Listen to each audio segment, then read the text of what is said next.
रामकृष्ण हरी मंडळींनो, माऊली कीर्तन सोहळा महाराष्ट्रातील सर्वात लोकप्रिय असलेले एकमेव चॅनल सप्ताह कीर्तन, भागवत कथा, हरिजागर व लाईव्ह कार्यक्रमाकरिता अवश्य संपर्क करा. माऊली चोपडे. मने माझे मने माझे तुका मने माझे सर्व तुका मने तुका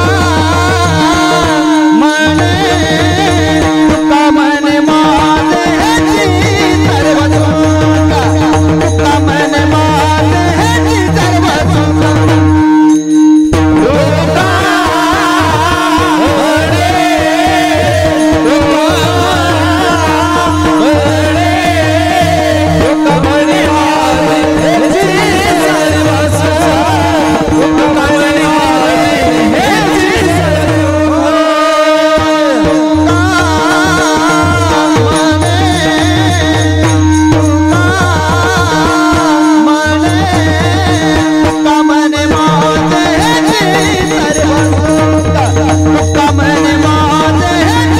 सर्व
झाले वो साधने रूप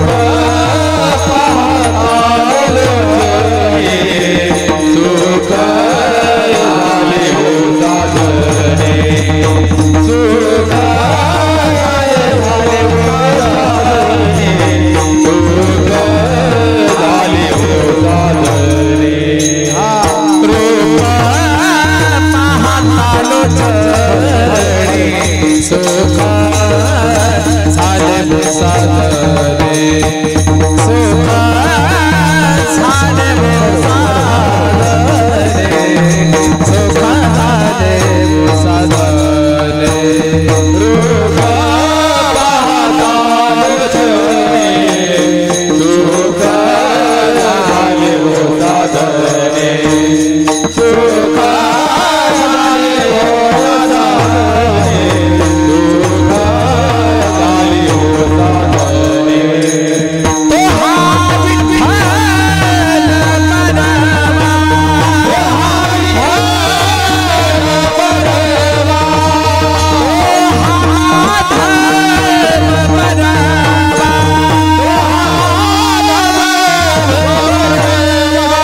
तो हा विठ्ठल बरवा विठ्ठल बरवा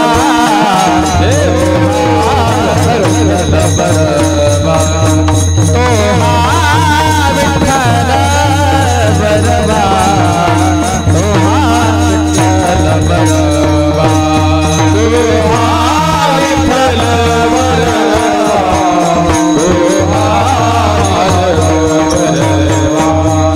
तो हा बरवा तो हा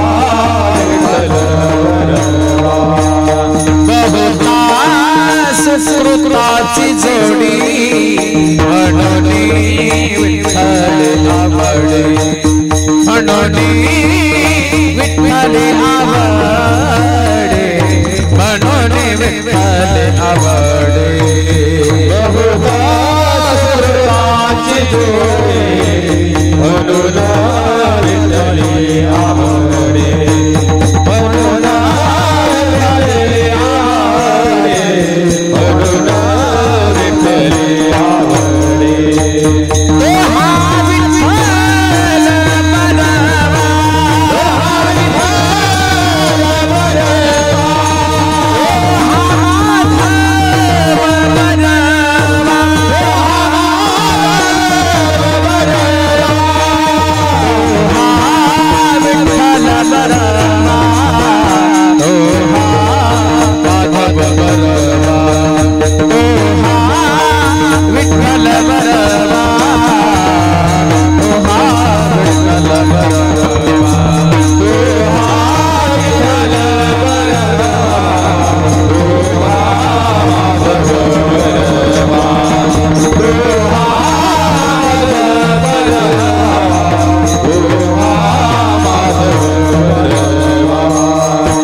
मुबारक माए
आजची कीर्तनाची सेवा आपल्या गावातील व्यक्ती कैलासवासी बापूरावजी ज्ञानोजी भालेराव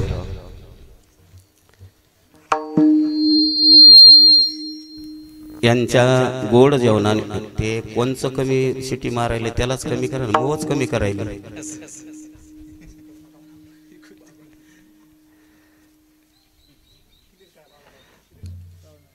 गोड जेवणानिमित्त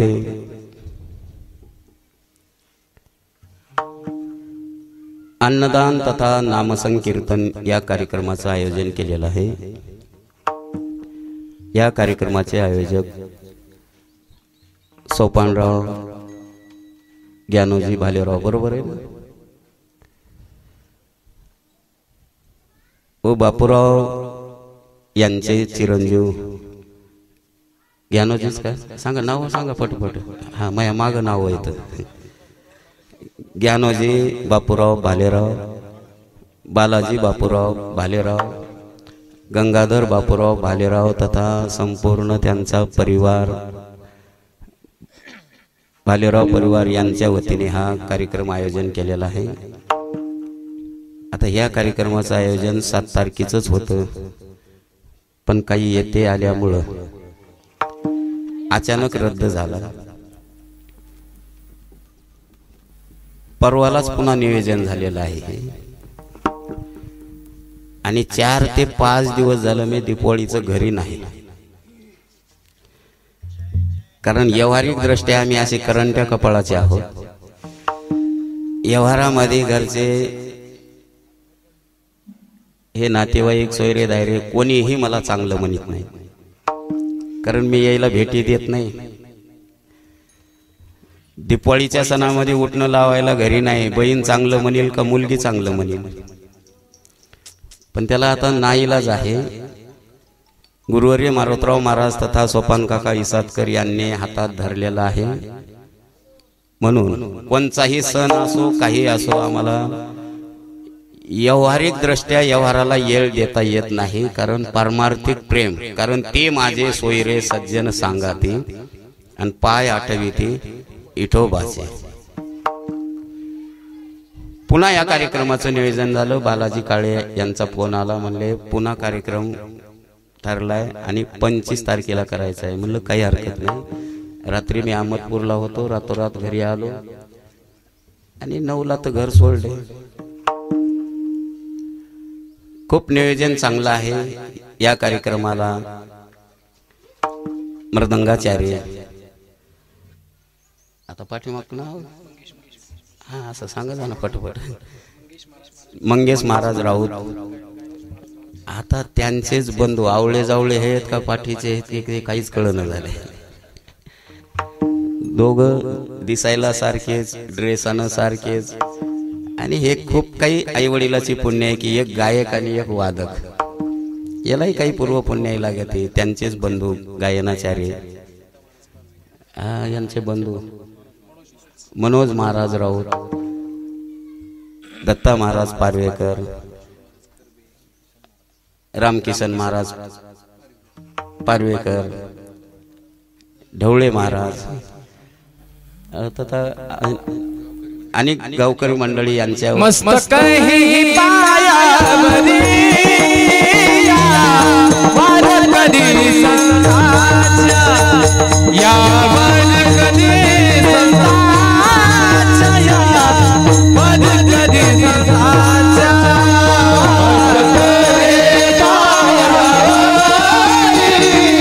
या वारकरी संतांच्या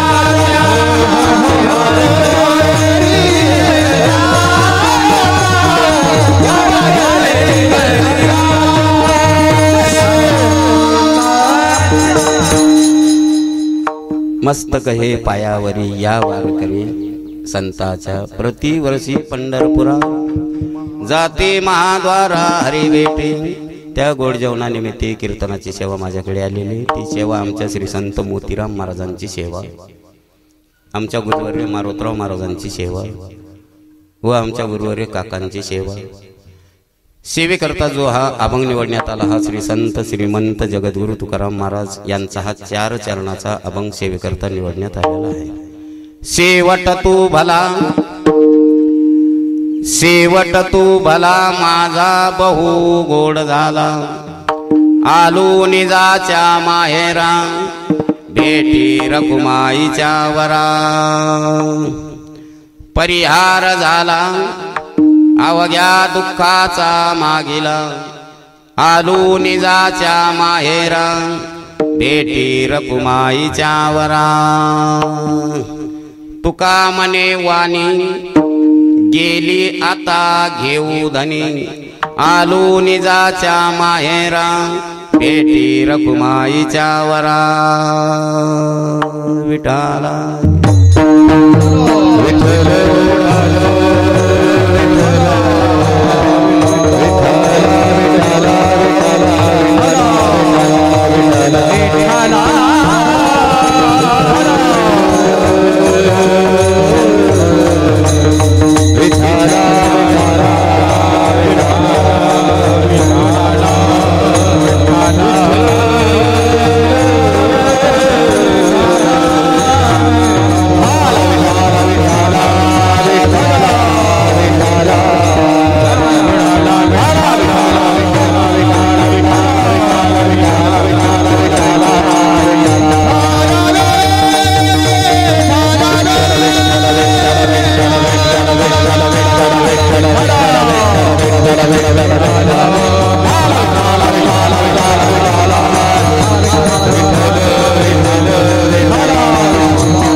शेवट तू भला माझा बहु गोड झाला. काय म्हणतात जगद्गुरु तुकोबरायाच्या अभंगामध्ये महाराज म्हणतात माझा शेवट भला म्हणजे चांगला झाला, अति गोड झाला, माझा बहु गोड झाला. का तुकोबराय म्हणतात याचं कारण आहे, बड्या बड्या लोकांना शेवट गठला नाही, शेवट त्यांचा गोड झाला हो नाही. मग त्यांनी प्रयत्न केले नाही का? सहजासहजी आपणाला कोणतीही गोष्ट हस्तगत करायची असेल तर व्यावहारिक सुद्धा गोष्ट हस्तगत सहज होत नाही. अत्यंत प्रयत्न करावे लागते आणि प्रयत्न करूनही ती गोष्ट आपण धरलेली होईलच असं सांगता येत हो नाही.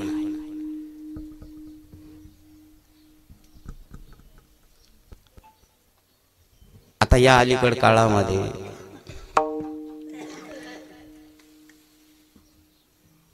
गोड जेवणाचे तेरवीचे कीर्तन भरपूर झाले. आता 2 गोष्टीवर समाजाचा जास्ती भर आहे. शहरामध्ये तर माणूस कदरून चालले, रोज दीपावली हे का काय आहे त्याचा मिळत नाही, रोज फटाके फुटलेलेच आहेत.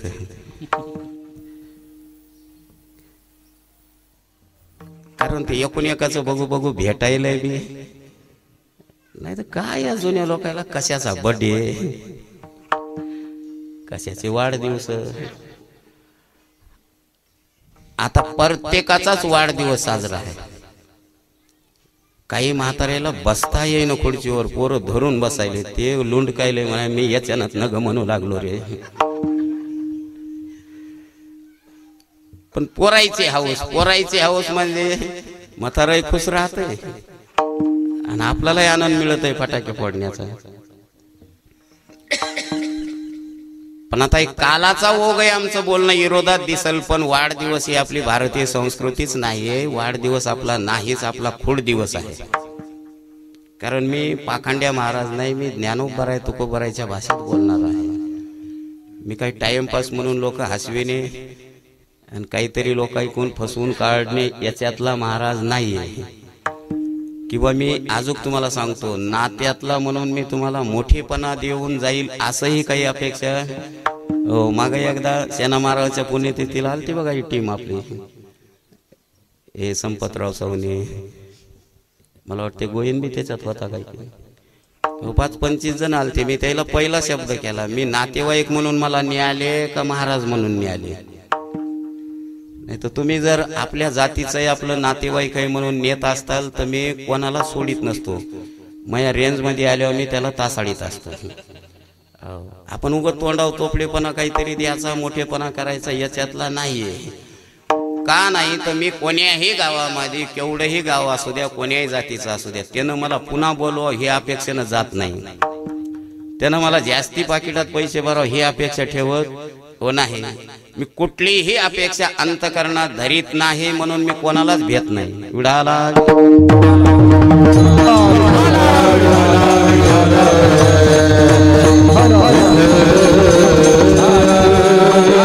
आता ते शुभेच्छा देणारे बी तसेच, आणि ज्याचा वाढदिवस आहे ते तसंच.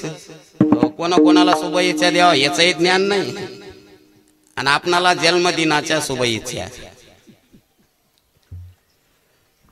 अरे जन्मदिन आपला ध्यानात राहावं म्हणून तुम्ही बर्थडे करायला, वाढदिवस करायला, पण हे भारतीय संस्कृती नाही. सांगितलेलं पटायचं नाही, पण ज्ञानोबरायच्या वय आहेत म्हणून सांगतो. आपला या मृत्यू लोकामध्ये आपण जन्माला आल्यावर आपल्याला शास्त्रानं भगवंतानं आयुष्याची मर्यादा किती घातलेली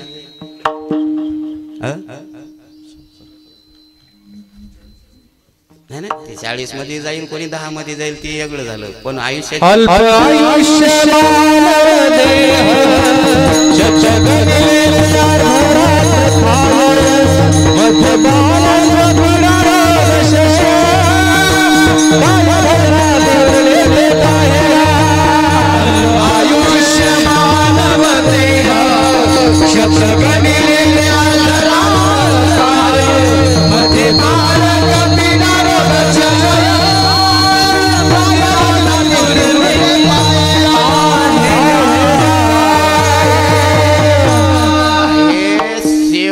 तितकं चरण ध्यानात ठेवायसारखं आहे की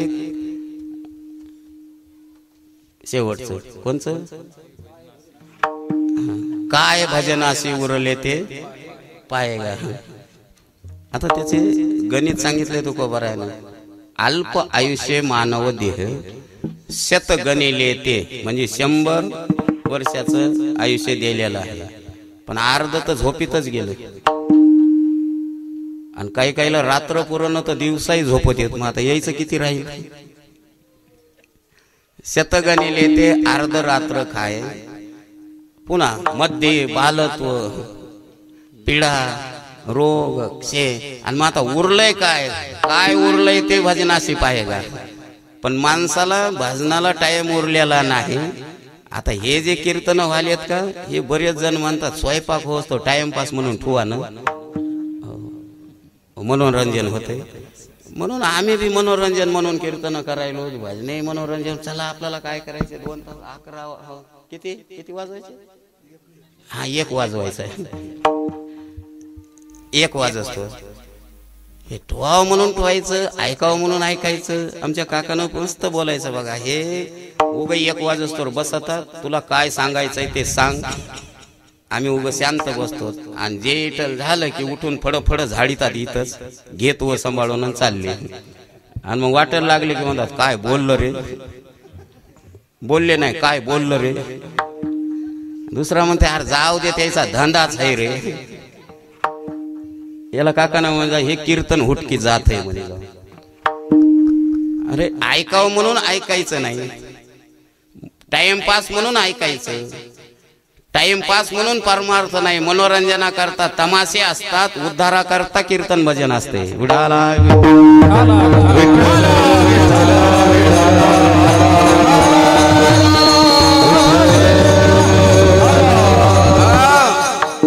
जन्माला आल्याबरोबर त्याचा किती दिवसाला वाढदिवस असते,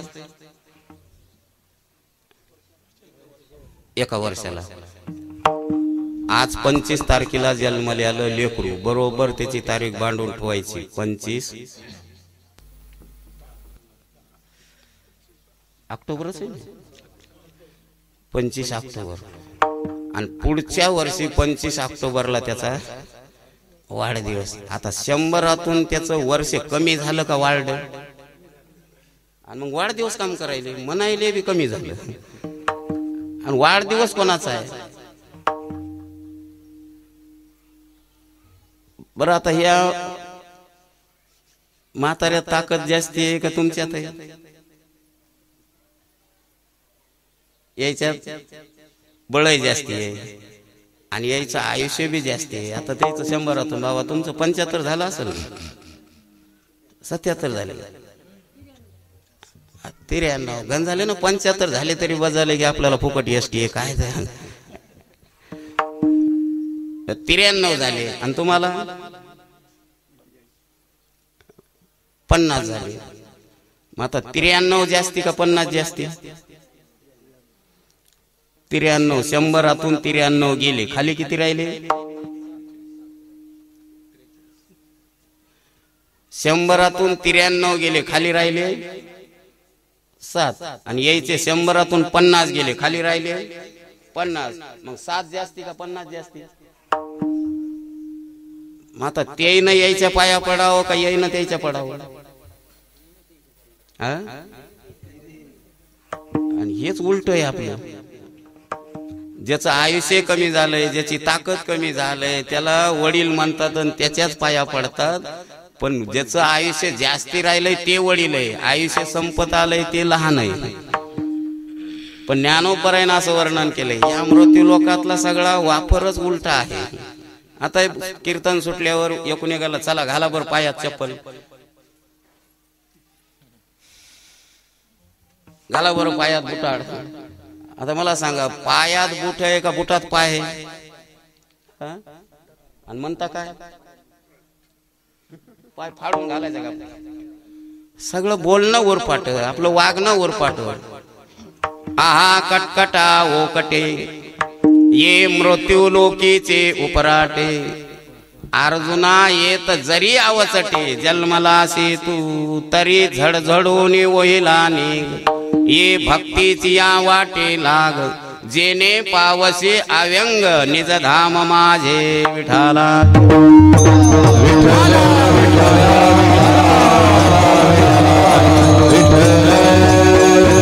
अरे जन्माला आल्यावर भगवंताच्या स्वरूपात आपलं स्वरूप कसं विलीन होईल, भगवंताची कशी भेट होईल, याच्याकरता प्रयत्न करणे हे मनुष्य जन्माचं आद्य कर्तव्य आहे.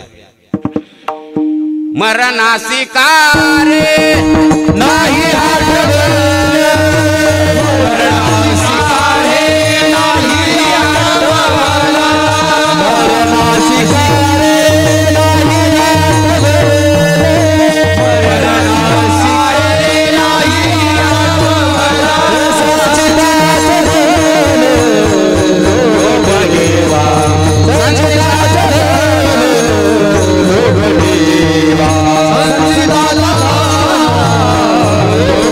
देवा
जन्मदिवस ध्यानात राहिलाय, वाढदिवस आपला ह्या तारखेला आहे, पण मरणाची आठवण आहे काय का? आपल्याला मरायचंच नाही.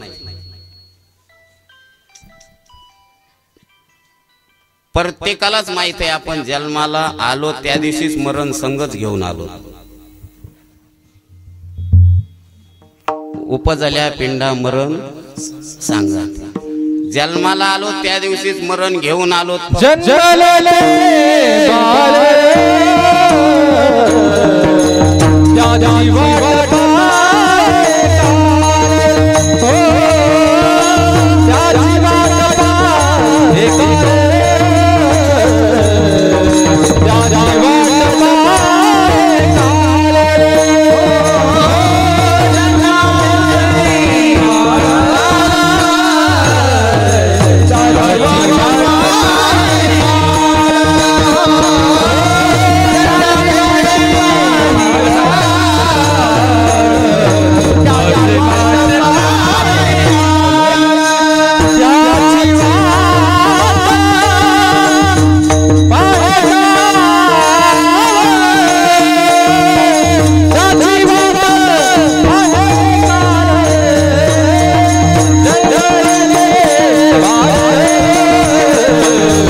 जन्म लिया बाळ आणि त्याची वाट पाहे काळ.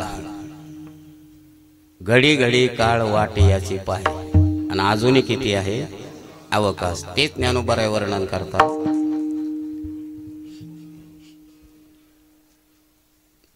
जन्म लिया दिवसेंदिवसे ते हो लागे काळाचे ऐसे. म्हणजे एका एका दिवसानं माणूस काळाच्या दाबाडात चालले म्हणजे आयुष्य कमी व्हाले. जन्म लिया दिवसेंदिवसे ते हो लागे काळाचे ऐसे. आणि तयाची वाढती करीती उल्हासेन उभविती गुडिया. ते दिवसानं दिवस काळाच्या दाबाडात चालले, लहान व्हाले आणि त्याचा करतात वाढदिवस. वाढदिवस नाही, त्याचा खोड दिवस आहे. जयाचे आयुष्य धाकुटे होय. म्हणजे आयुष्य धाकुटे म्हणजे लहान व्हाले, कमी व्हाले. बळ प्रज्ञा जिरोनी जाय. आणि तयाचे नमस्कार येते पाय वडील म्हणून.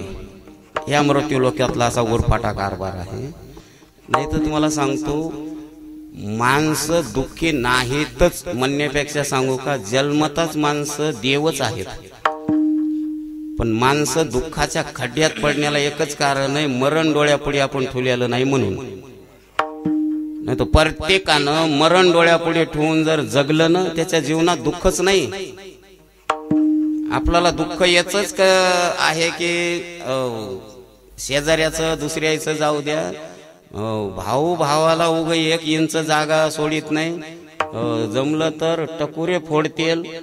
आयुष्यभर पुन्हा म्हणतात आपण त्याचं तोंडच पाहत नाही. हाय सखा भाऊ पण ते भाऊ नाही, ते वैरी आहे. आता ते वैरी आहे का तू त्याचा वैरी आहेस का ते तुवा वैरी, याचा मेळ आहे का?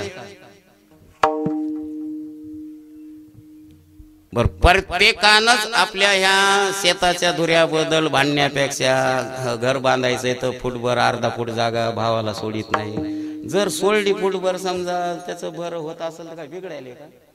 पण म्हणतं नाही नाही, मी कुत्री हागू देईल, मी कुत्री हागू देईल, पण त्याला फुटभर जागा सोडणार नाही. मग आयुष्यभर दोघही भूमी भाऊ.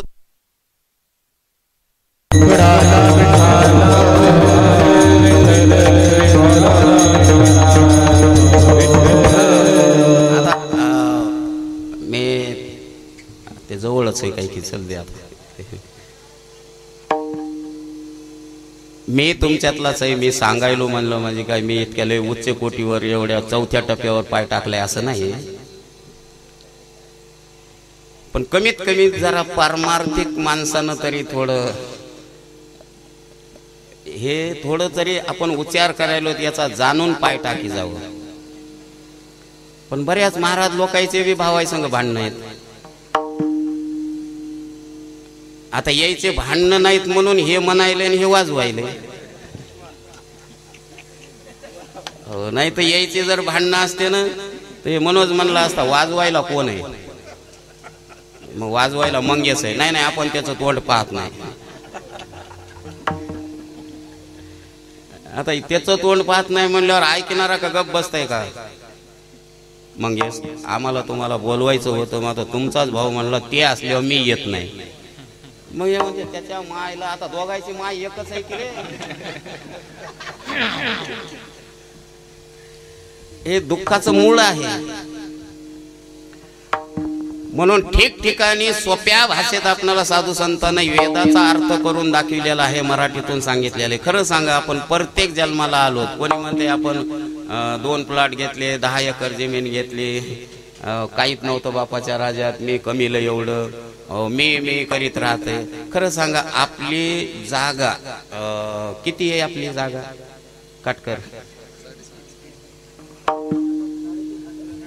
दत्ता महाराज किती आहे? ते न म्हणल्यावर जमलं असं उभं राहणार आणि कसं जमन म्हणायला. मी मुदाम तुम्हाला विचारायलो कशामुळं. बसलेल्यानं नुसतं म्हणल्यानं जमन 3.5 हातच आहे, पण उभं राहिल्यानं तसं म्हणल्यानं कसं जमल? आपणाला हे काय मनोरंजन म्हणून नाही ना. तू उभं राहायचं आधी करून साधू संतांचं परमान देणं लागल. आउट हात तुझा जागा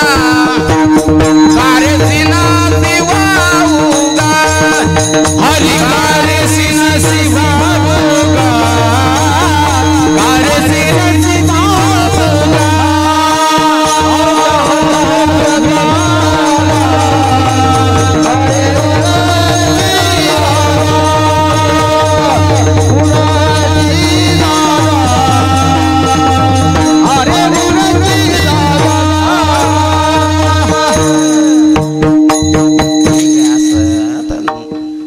कीर्तन कसं आहे, जसे भजने असताल तसं आहे. आता लयच भजने म्हणणार येत नसले तर मग चालू द्यायचं आपलं जसं आहे तसं सांगायचं. पण गायक असल्यावर गायन केल्याशिवाय मजा नाही ना. त्याच्यानं 2च असो 3च असो पण उत्कृष्ट गायन नाही. सांगण्याचं कमी जास्ती होईल. किती नरड तानू सांगितलं तरी आता लोक मध्ये महाराज म्हणलं ते खरं आहे हो, पण मी हे तयार, पण भाऊ ऐकत नाही. चलू दे भांडण. म्हणून भजनानंच उद्धार होतंय. हे आमच्या सांगण्यानं उद्धार होतच नाही. का होत नाही? आम्ही महाराज लोकच पानचट झालोत. आमच्याच वाणीमध्ये ताकद राहिली नाही म्हणून लोकांचा उद्धार नाही. नाहीतर आमच्या मारुतराव महाराजानं काकानं कित्येक बिघडलेले वाया गेलेले लोक नीट करून देव केले. आमच्या कीर्तनानं चांगले बिघडायलेत. कशामुळं? आम्हाला तोंड साधं वासनं झाले आणि मग लोक म्हणायत आपणच बरे रे. हे महाराज लोकांना धंदा धरलाय, काय हे उपयोग आहे करून शेने. हे आमच्याकडे बघण्याचा दृष्टिकोन आहे. कारण त्यालाच त्या पदव्यासोबत जगाच्या कल्याणा संताच्या विभूती आणि देह कष्टविधी परोपकार आहे. तुम्हाला दुसऱ्याचं सांगण्यापेक्षा आता हे काही शूटिंग मधलं कटकरी जाय बरं. कारण मोह कीर्तन कोणीकडे बोंगाळण याचा हिशोब नसते आणि ते लोक बारकाईनं ऐकत येत. तर तुम्हाला दुसऱ्याचं उदाहरण सांगण्यापेक्षा आमच्या घरात आमच्या खानदानीत कधीच भावाभाईचं भांडण नाही, कधीच कोणाचं भांडण तंटा नाही. कारण आम्ही जन्मताच 5वीच्या दिवशी लेकराला माळ टाकतो आणि त्याला कळतं झालं की हरिपाठ शिकवतो. म्हणजे त्याला माळ गळ्यात असल्यावर हरिपाठ आल्यावर थोडी वचक राहते वागण्याची. म्हणून हे आमच्या पूर्वजाईचा वाडवडिलाचा आमच्या उपकार आहे की आम्हाला त्यानं परमार्थाला लावलं. आता तुम्ही पारमार्थ कुठं शिकवायलेत लेकरायला?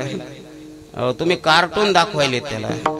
ते कार्टून एकूण एकाच्या मानावर उड्या मारून एकूण एकाला दाबितात. मग ते लेकरू माईच्या खांद्यावर उडी मारून माईला दाबित आहे. बाप सोडवायला आला की बापाच्या बरगाडीत हाणतय. हे आपले संस्कार आहेत. नाही तर लेकराला संस्कार देण्याचं काम फक्त मायबापाच आहे. म्हणून लेकरू वाईट नाही, मायबाप वाईट आहेत म्हणून लेकरू वाईट आहे. पण चला क्वचित काहीतरी अल्पबुद्धी कुठंतरी निर्माण होती. मी लहान आहे, माझे 2 भाऊ मोठे आहेत आणि आमचं पुनर्वसित गाव झाल्यावर 5 फुटासाठी 2 भाऊ भांडू लागले. काटकर दुसऱ्याचं काहाला सांगायचं 5 फुटासाठी. मी लहान असून त्याला एकच सांगितलं, आपल्या सगळ्याच्याच गौऱ्या पुढे गेल्या, फक्त त्या गौऱ्या वाट पाहिल्यात हे कवा येतंय की आपण आज न उद्या त्याच्यात जळणार आहेत. आणि 5 फूट जाग्यासाठी तुम्ही भाऊ एकूण एकायला दुश्मन व्हालात, एकूण एकायला हाणामाऱ्या पस्तोर शिवाय द्यायला म्हणल्यावर तुमच्या काय आग लावायची का परमार्थाला? काय गरज आहे? ज्या भावाची अपेक्षा होती मोठ्या भावाची की 5 फूट मला जागा सोडावा, त्याला भावाला सांगितलं दादा देवा आणि माणसानं दिलेलं पुरत नाही हे ध्यानात ठेवायचं. भाऊ 5 फूट देत नसेल तर जर देवाला द्यायचा असेल तर म्हणलं पूर्ण शाबीत प्लॉट देव देईल. आणि काटकर मी घरी महत्व नसतंय लय आणि जवळच्याला लय नसतंय, पण मी काळ्या जिबीचा आहे. मी सहज भावाला म्हणलं 5 फूट जाग्यासाठी काला बांधतो, जाऊ दे त्यालाच मोठं होऊ दे, काय होतंय ते भाऊच आहे. तर शाबीत प्लॉट देईल 2च वर्षात पूर्ण प्लॉट. कसा कोणी कोण काय झाला माहित नाही, पण त्याला पूर्ण प्लॉट मिळाला. आज म्हणजे मी म्हणलो म्हणून झालं म्हणत नाही ते, आपण होतच आपल्या अदृष्टात, पण मिळालं की नाही. अरे तुमच्या अदृष्टात असलेलं कोणी हिसकावून घेतो म्हणलं तरी बी ते जात नाही. म्हणून जे काही अदृष्टामध्ये आहे त्याच्यात समाधान राहणे हे मनुष्य जीवन आहे. समयासी सादर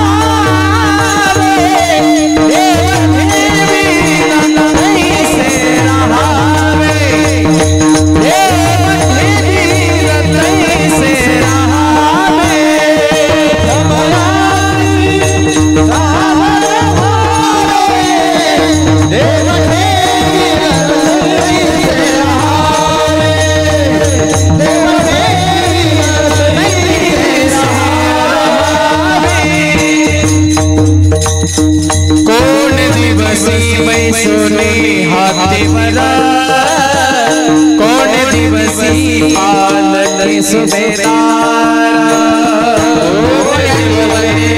सोने हाथीवरा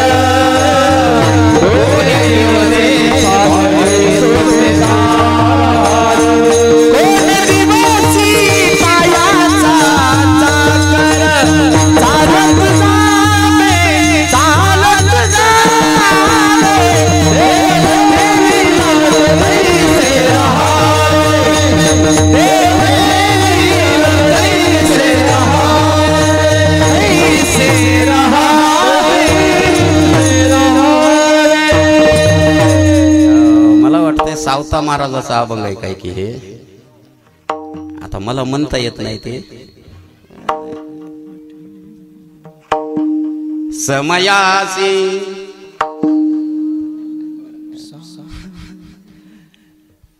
आता त्याच्या पुढे म्हणल्यावर स्वर जाते मला. अरे समयासी सादर व्हावे देव ठेविल तैसे राहावे. आता ऐका अजून, देव ठेविल तैसे राहावे म्हणण्यापेक्षा तुम्ही देवानं ठुलं तसं राहताच का? काय देवाचं बाग पाडता का? काय करता तुम्ही देवाचं? तुम्हाला जसं त्यानं ठुलं तसं राहावंच लागत आहे, पण गपचिप राहणे, समाधान राहणे, त्याचं नामचिंतन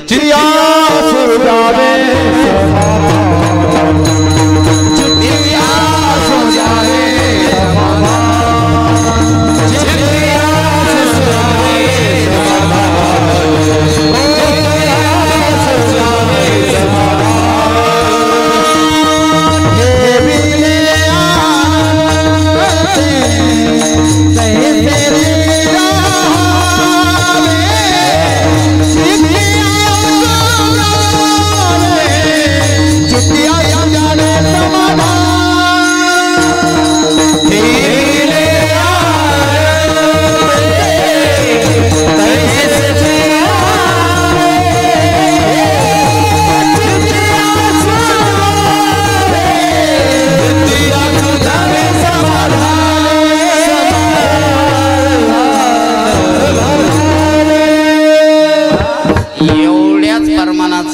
अर्थ भजण्याला महाराजायला कळाला, श्रोत्याला कळू का न कळू, तर आपला उद्धार निश्चित झाल्याशिवाय राहत नाही हो. चित्ती असू द्यावे समाधान. अरे समाधान हेच भगवंताचं स्वरूप आहे.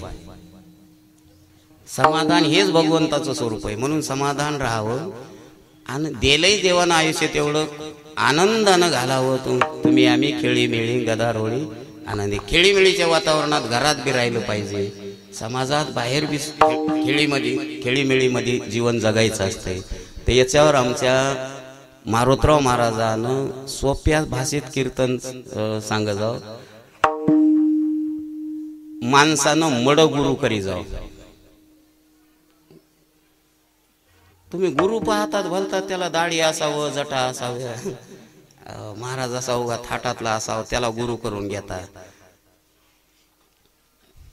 म्हणून तर कबीर महाराज म्हणतात कोणालाही गुरु करून घेऊ नये. पाणी पिना छान के आणि गुरु करणं पचान के. म्हणून तर ते भवाळ लोक लय चांगले आहेत बघा. पाणी छानूनच पिते, म्हणजे त्याला काय म्हणते शोधून पाणी पिते. पाणी छानून पेलं पाहिजे. आता काय, आता सगळ्याला छानून आहे. आता सगळे फिल्टरच झाले माणसं. कोणी बी म्हणाले नाही नाही नाही साधं जमत नाही, आपल्याला फिल्टरच पाहिजे. म्हणून तर आमच्या रामकिशनला माहित आहे म्हणून लगेच बॉटल उचलून घेतली. म्हणजे यायला माहित नाही हो म्हणून पुढे ठेवतात. मी ती तोंडाला लाईतच नाही बॉटल, कीर्तनात तर पेतच नाही. हे बॉटलचं हे फिल्टरचं हे पाणी जमत नाही मला, हिरीचं बोरचं द्या. नाही नाही पाणी बिघडे, माणसं बिघडलेत, पाणी बिघडलं नाही. विनाकारण सवय लावून घेतल्या ना. आता म्हणे कीर्तन ऐका वाटेल पण गुडघेच बसू दे ना. गेले ठिसूर होऊन त्या पाण्यानंच गुडघे. काहीच नाही त्या लाच पाण्यामध्ये पानसट पाणी प्यायची सवय लागली मला. तर तोंडाला लावल्याबरोबर तोंड खराब पडते. मग हिरेचं बोरचं असं नळाचं द्या काही होत नाही. अरे आम्ही वड्याचं पाणी प्यायलेले माणसं आहेत म्हणून आमचे हाडं मजबूत आहेत. आता ढोरं वळताना काय होतं त्या नदाडाला मस्त उगा हिरा करायचा, मस्त त्या वाळूतलं गाळून पाणी आलेलं प्यायचं आणि लयच मौज वाटायची. एखादा जनावराचा पाय दिलेला त्याच्यात निथळ पाणी झालेलं असलं की आपलं वान्यरावाने पालथं पडून त्याच्यातलं पाणी प्यायचं. अहो पूर्वी लोक निर्मळ होते का स्वच्छ होते? झालं मग कीर्तनच असं आहे बरं का. कारण मी येठण माणूस आहे. आता तुम्ही शिकलेले माणसं आहेत. विस्तार अधिकारी म्हणजे काही सामान्य नसते. आता नुसतं विस्तार अधिकारी इतकंच माहिती आहे, पण कसं असतंय ते माहित नाही. ते काय शिकावं लागतंय ते. कारण मी पहिलीला सुद्धा शिकलेला नाही. शिक्षणातलं मला काहीच माती येत नाही. माती येत नाही म्हणजे मला आजू काही पेन धरून कोण्या गावाचं नाव टाका येत नाही ना मोबाईल नाव काढता येत नाही. इतका मी ओरिजिनल थम्सअप आहे. पण चांगल्या शिकलेल्याला ऐकत नाही. याचं कारण आहे मारुतराव महाराजांना हातात धरलंय म्हणून. विठाला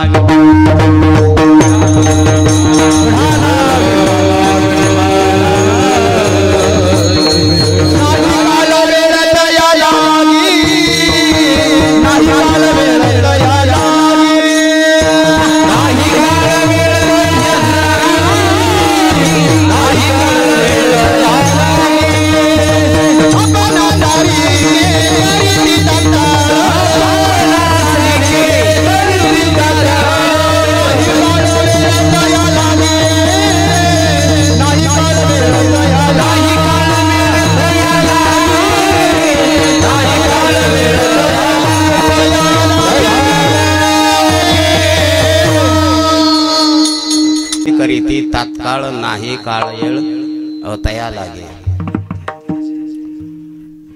मड गुरु करी जाऊ प्रत्येकानं मड. आता तुम्हाला शंका निर्माण होईल मड कुठं गुरु असते का, मड गुरु कसं करावं. मड भिताडाला बसितात ना. भिताडाला मड बसिल्यावर आपण ते मड बघायला जातोच ना.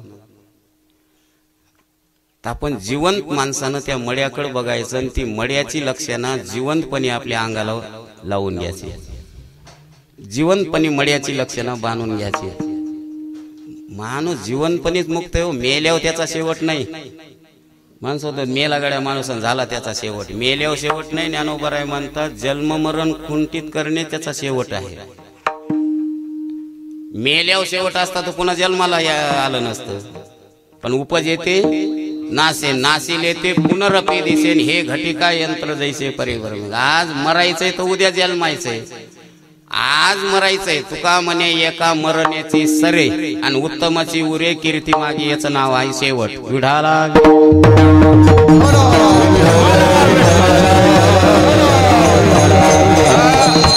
मड मड कशाला म्हणतात? मड बसिल्यावर त्या बिताडाला बसिल्यावर मला सांगा, आता हे आपण व्यवहारिक जीव आहोत, अज्ञानी जीव आहोत, मायेमध्ये गुरफाटलेले असल्यामुळे प्रत्येकाला लढू येतंय.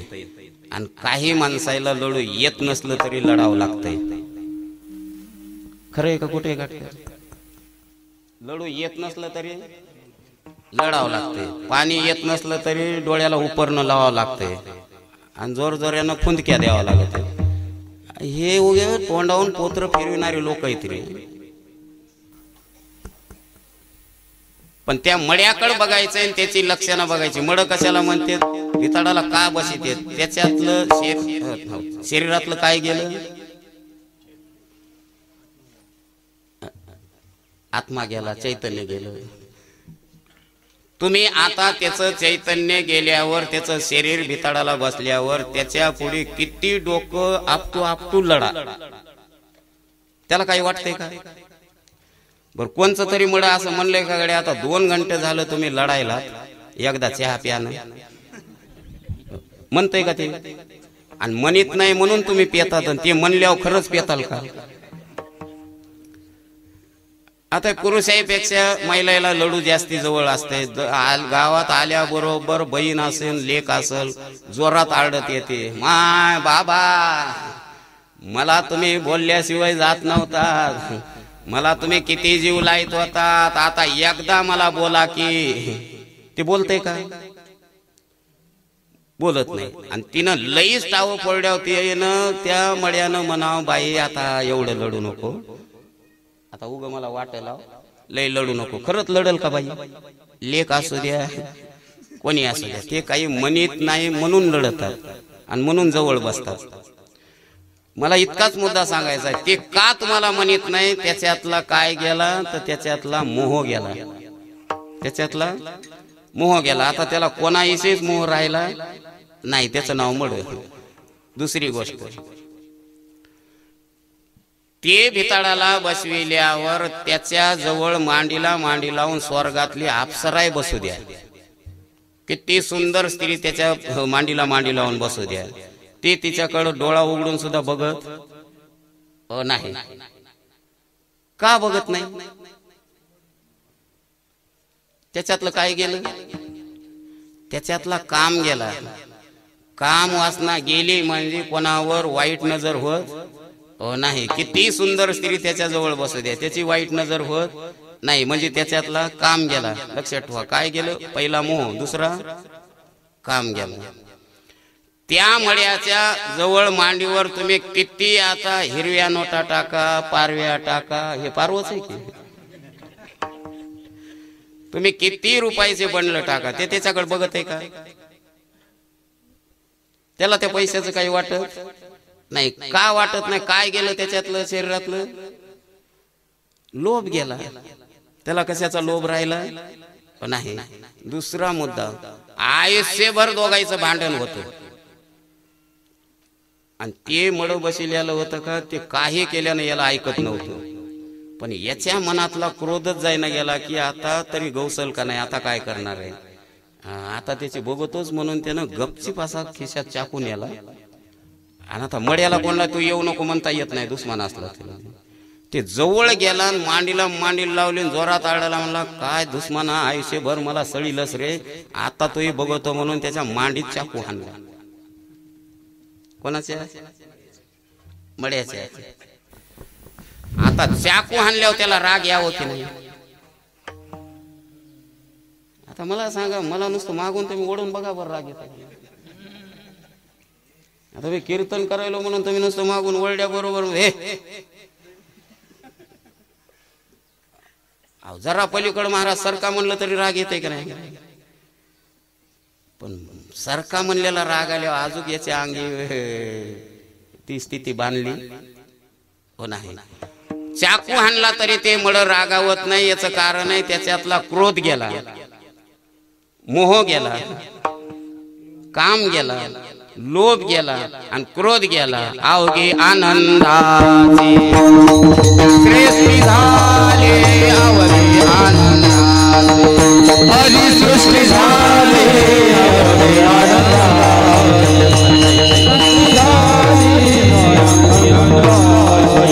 काम क्रोध लोभ निवारे, काम क्रोध लोभ निवारे, काम क्रोध लोभ निवारे, काम क्रोध लोभ निवारे, आनंदाची सृष्टी झाली, आनंदाची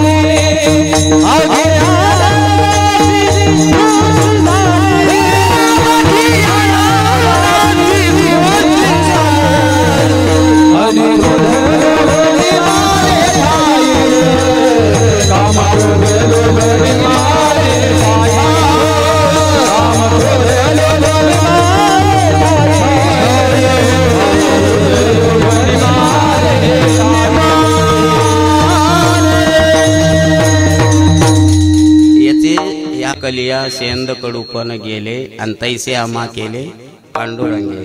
काम क्रोध लोभ निमाले ठाईची आणि अवघी आनंदाची सृष्टी झाली. हे आम्ही बी कंबर बांधल्यावर परमानं सांगतो बोलतो हे खरंय, पण आमच्या अंगाला ती स्थिती आलेली नाही. ती स्थिती आली आमच्या मारुतराव महाराजाच्या अंगात. आयुष्यात कोणाच्याच धनावर त्यानं नजर ठेवली नाही. कित्येक लोक देणारे होते पण कोणाच कोणी हात पसरला नाही, कोणाच्याच पैशाची अपेक्षा केली नाही. म्हणून आज लोक अच्युत महाराजाला म्हणतात महाराज मोठ्या महाराजाच्या उपकारातून उत्तीर्ण होण्याकरता तुम्ही तरी सहकार्य करा. कारण काल परवा श्रावण महिन्यामध्ये एक मसल्यामध्ये मारुतराव महाराजाच्या उपकारामध्ये माणूस आहे, लोक इसरत नाहीत. पण तुम्ही तरी मला याच्यातून मोकळं करा. अच्युत महाराज म्हणले बाबा तेनं तुला मोकळं केलं नाही, मी कोण तुला मोकळं करणार. मी महाराज तुम्ही मला संग न्यायचं होतं, ते सोनं देऊ लागला हो माणूस. अच्युत महाराजानं घेतलं नाही नग म्हणले, मी घेतलं असतं ना, मी बी मारुतराव महाराजा शिष्य आहे. अरे महाराजाला गिळाय बसलेले शिष्य आहेत बघ. पण मारुतराव महाराजाचं ऋण मानणारे लोक आजही आहेत. अच्युत महाराजाला विनंती करतात आम्हाला ऋणातून मुक्त करा, पण ते म्हणले मी कोणी मुक्त करणारा नाही. तर प्रतिवर्षी त्या कार्तिकी वारीला आषाढी वारीला त्या उपकाराच्या बदल्यात काय त्या महाराजांना दिलं असेल ते देव त्या माणसाला, पण त्याच्या बदल्यात आजही ते पंक्तीला दान द्यावंच लागते. आणि मी गेल्यावर पोरं करतील की नाही ही त्याला अपेक्षा आहे, की मग पोरं सुद्धा नरकात जाऊ नये ही अपेक्षा मायबापानं ठेवली पाहिजे. विठाला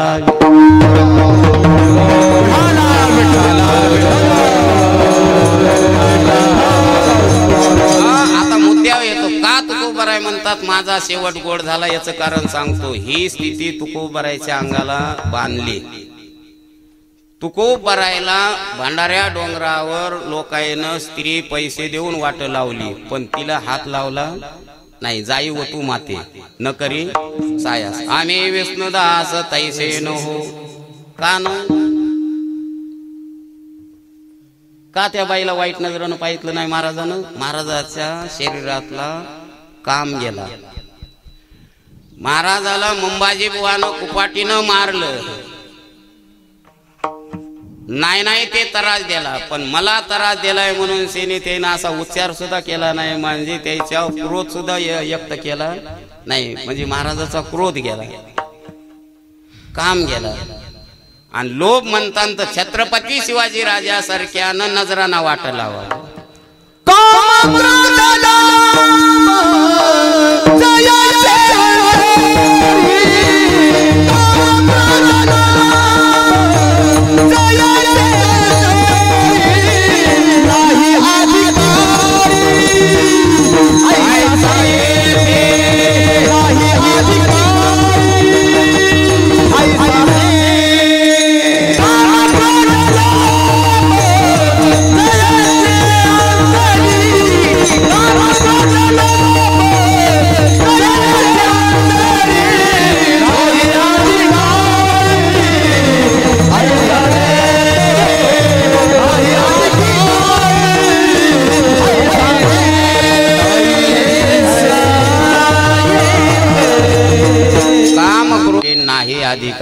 ऐसा येते किंवा काम क्रोध लोभ घेऊन या संगे आणि परमार्थाशी निघे तोच मूर्ख.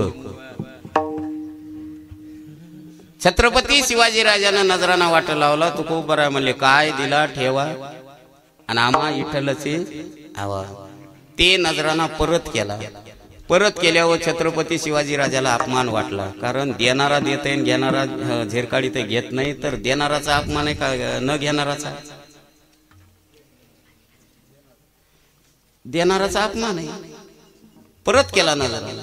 पण शहाणे माणसं त्याचा राग मानित नाही. छत्रपती राजे स्वतः भेटायला आले तुकोबरायला आणि तुकोबरायला म्हणू लागले महाराज नजराना परत केला तर मी तुम्हाला काय देऊ तुमच्या मुखातून सांगा ते मी द्यायला तयार आहे. मी महाराष्ट्राचा स्वाभिमानी राजा आहे. तुम्ही मागा काय मागायचे? छत्रपती शिवाजी राजाला वाटलं 1-2 एकर रान मागतील महाराज संस्थान बांधाय. दिंडीला काही देणगी मागत येईल. पण तू खूप बऱ्यानं सांगितलं महाराज राजे तुम्हाला द्यायचं असेल तर आम्हाला कंठी मिरवा तुळशी व्रत करा एकादशी मनवा हरीचे दास तुका मने मज हे आस. म्हणजे तू खूप बरायला मोह नाही क्रोध नाही काम नाही म्हणून तू खूप बरायचा हात देऊन सांग शेवट तो भला शेवट तो भला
शेवट तो भला माझा भाऊ गोड झाला.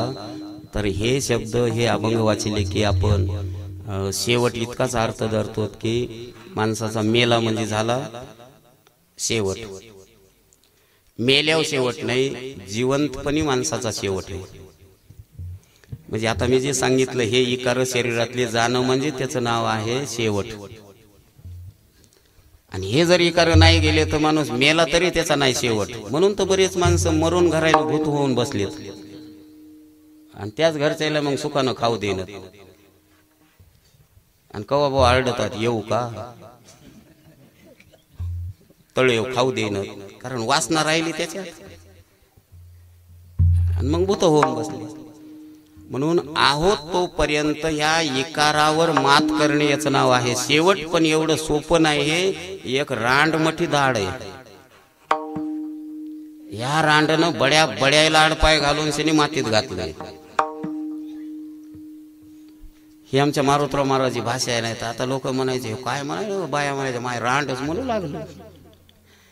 ती रांड सांगतो तुम्हाला कोणची येते. वासना बायको शेजारीना, वासना बायको शेजारीना, वासना बायको शेजारीना, बायको शेजारीना. झगडे खोर मोठी दारुना, झगडे खोर मोठी दारुना, झगडे खोर मोठी दारुना, झगडे खोर मोठी दारुना. पायी तिच्या नागवड, पायी तिच्या नागवड, पायी तिच्या नागवड. हे अनुरायाचा दोषी घोडा ऐका दादा, अनुरायाचा दोषी घोडा ऐका दादा, अनुरायाचा दोषी घोडा ऐका दादा, अनुरायाचा दोषी घोडा ऐका दादा.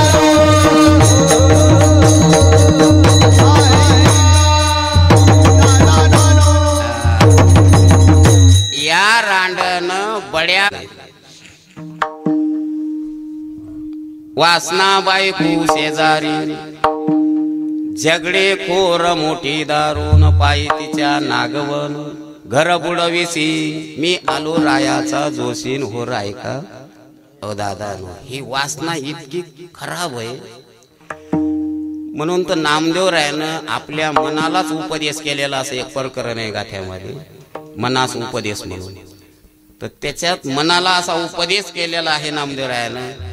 पहा त्या रावणा कैसे झाले, पहा त्या रावणा हरी कैसे झाले, पहा त्या रावणा कैसे झाले, पहा त्या रावणा. वासनेच्या संगे राम रंगला, वासनेच्या संगे नको जाऊ मना, हरी वासनेच्या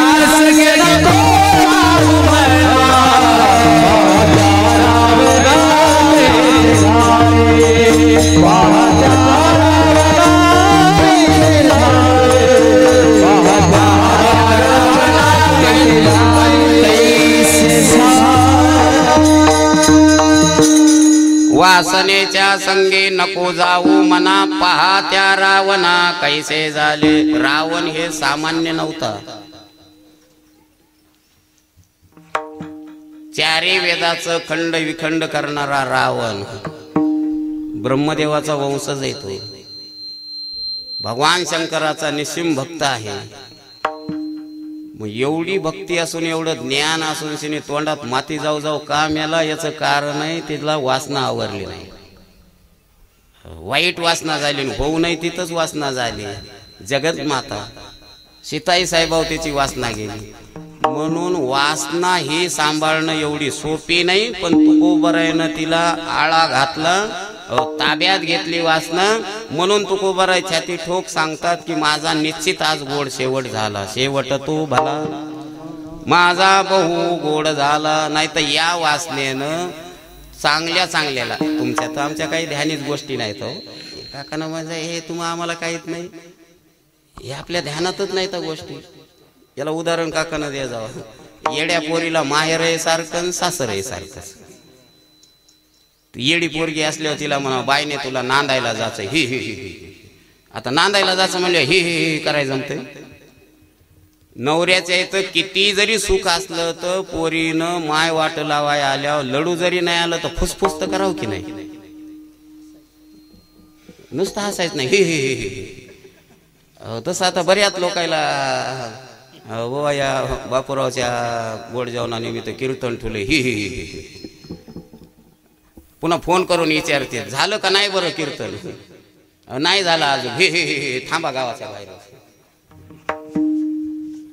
म्हणजे त्याला कीर्तन ठेवलं ते बी हे आणि झालं तरी हे नाही झालं तरी हे. म्हणजे दातकाळी इचकायची सवय लागलेली, हे नाही ते नाही, त्याला येडी काळटी म्हणावं. अरे चांगले चांगले लोक शेवट गाठण्याकरता अत्यंत प्रयत्न करणारायला या वासनेनं आडपाय घातलाय. एकच गोष्ट सांगतो शेवा आटपती घेतो विढाला.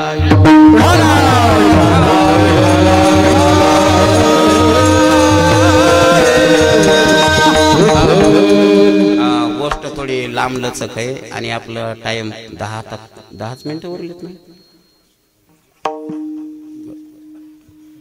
म्हणजे ज्या अर्थी लोक 15 मिनिटं मनीनं तयार ती कटाळली आता हे आपण ओळखावं. आता हे उगं बळच सांगणं आणि तुमचं बळच ऐकी नाही. पण तुम्हाला आता एकच आहे गोष्ट, कोणतीही सांग का लांबलचक सांग, फक्त जे इठल लवकर कर याच्यावर लक्ष आहे. पण आता कसं आहे, जैसी जैसी येळ पडे म्हणजे प्रसंगानुसार आम्हाला बोलावंच लागत आहे. नाहीतर मग प्रसंगानं नाही कीर्तन केलं कोण बोलेल. आता मला जे दम नाही का एक दिवस, कारणच ते त्याचं कारणच आहे. ज्या प्रसंगाला ते वर्णन झालंच पाहिजे. प्रत्येक प्रसंगाचं शास्त्रानं वर्णन करून ठेवलेलं आहे. पण महाराजाला त्याची अक्कल असली पाहिजे कुठं काय बांधावं. आमच्या काकानं नेहमी म्हणे जाऊ, एका महाराजाचं कीर्तन ठेवलं, अशा भजन्याचं लग्न असेल, आता अशा म्हणजे आता नाही दत्ताचं, पण आता भजन्याचं लग्न असल्यावर आता कीर्तनच ठेवणार ना. आता ठुलं कीर्तनात लग्न लागलं, बाहुल्यावर बसले नवरदेव नवरी. आता बाहुले राहिले नाही, त्या खुर्चीवर बसिले. त्याचं का लक्ष कीर्तनावर आहे का ते काय बोलायला काय ते यायचं दोघायचं तेच एकूण एकायचं तोंडात करंजी घाल, ते दोघं एकूण एकायला बोलत राहिले. आणि इकडे कीर्तन, आणि कीर्तनकार बी तसा शहाणा. कीर्तनकार अभंग कीर्तन, आता लग्नात नवरदेव नवरीच्या पुढे कोणचा अभंग घ्यावा काटत.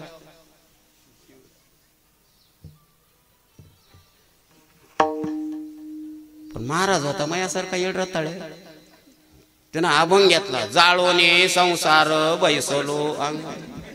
जे नवरदेव उठला आणि बुटाड काढ, मया संसाराला सुरुवात व्हाली हे म्हणतंय जाळोने संसार. अरे तिथं त्याला आनंद व्हावा असा अभंग घ्यावा लागत आहे. सुखे करावा संसार न संडावे दोन्ही वार. मस्त ते पुढच्या वर्षी लग्नाच्या बड्याला आपणाला बोलितात. दोघं नवरा बायको दर्शन घेऊन फोटो काढतात आणि दोघे 2-2 हजार हातात घालतात. मस्त त्याला म्हणायचं चांगली गोष्ट आहे, आनंद त्याला आनंद याचा, दुःख कशाला कोणाला येतं. त्याच्या संसाराला सुरुवात व्हाली नाही म्हणते जाळोनी संसार. अरे समयो जाना समयो जाना, समयो न कळे त्याची यटगळ बुद्धी म्हणतात. विढाला